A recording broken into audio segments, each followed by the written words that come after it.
understand their worry and their frustration. We've seen triple-digit swings in the stock market. Major financial institutions have teetered on the edge of collapse, and some have failed. As uncertainty has grown, many banks have restricted lending. Credit markets have frozen, and families and businesses have found it harder to borrow money. We are in the midst of a serious financial crisis, and the federal government is responding with decisive action. We boosted confidence in money market mutual funds and acted to prevent major investors from intentionally driving down stocks for their own personal gain. Most importantly, my administration is working with Congress to address the root cause behind much of the instability in our markets. Financial assets related to home mortgages have lost value during the housing decline, and the banks holding these assets have restricted credit. As a result, our entire economy is in danger. So I propose that the federal government reduce the risk posed by these troubled assets and supply urgently needed money so banks and other financial institutions can avoid collapse and resume lending. This rescue effort is not aimed at preserving any individual company or industry. It is aimed at preserving America's overall economy.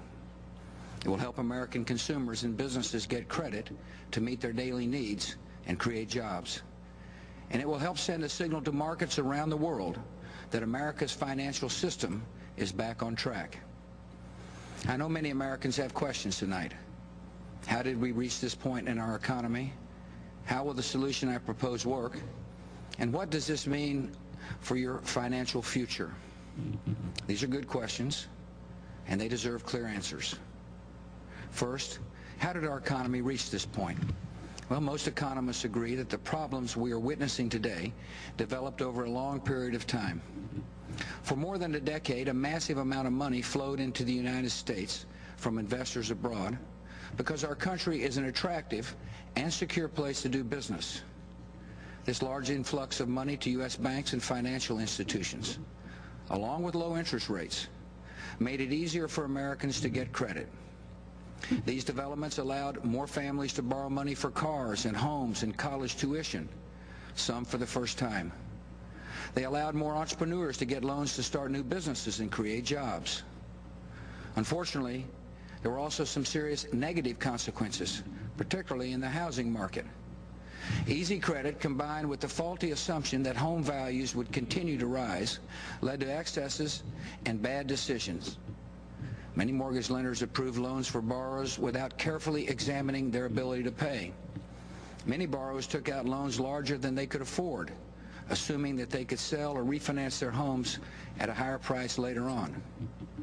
Optimism about housing values also led to a boom in home construction. Eventually, the number of new houses exceeded the number of people willing to buy them. And with supply exceeding demand, housing prices fell. And this created a problem. Borrowers with adjustable rate mortgages who had been planning to sell or refinance their homes at a higher price were stuck with homes worth less than expected, along with mortgage payments they could not afford. As a result, many mortgage holders began to default. These widespread defaults had effects far beyond the housing market.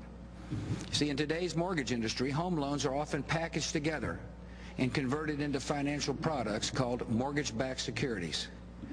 These securities were sold to investors around the world.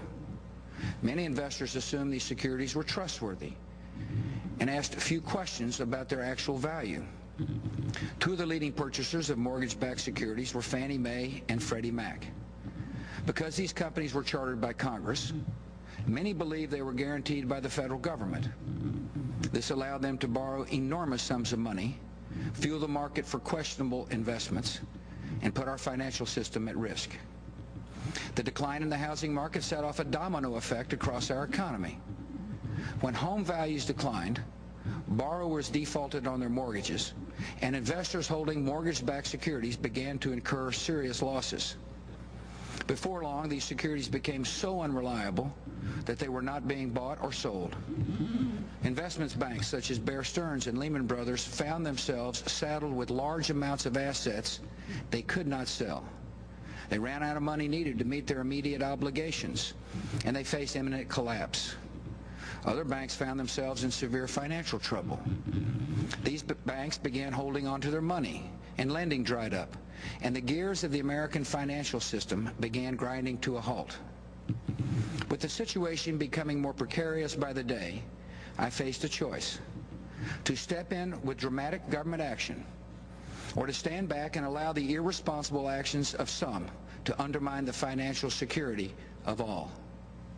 I'm a strong believer in free enterprise, so my natural instinct is to oppose government intervention.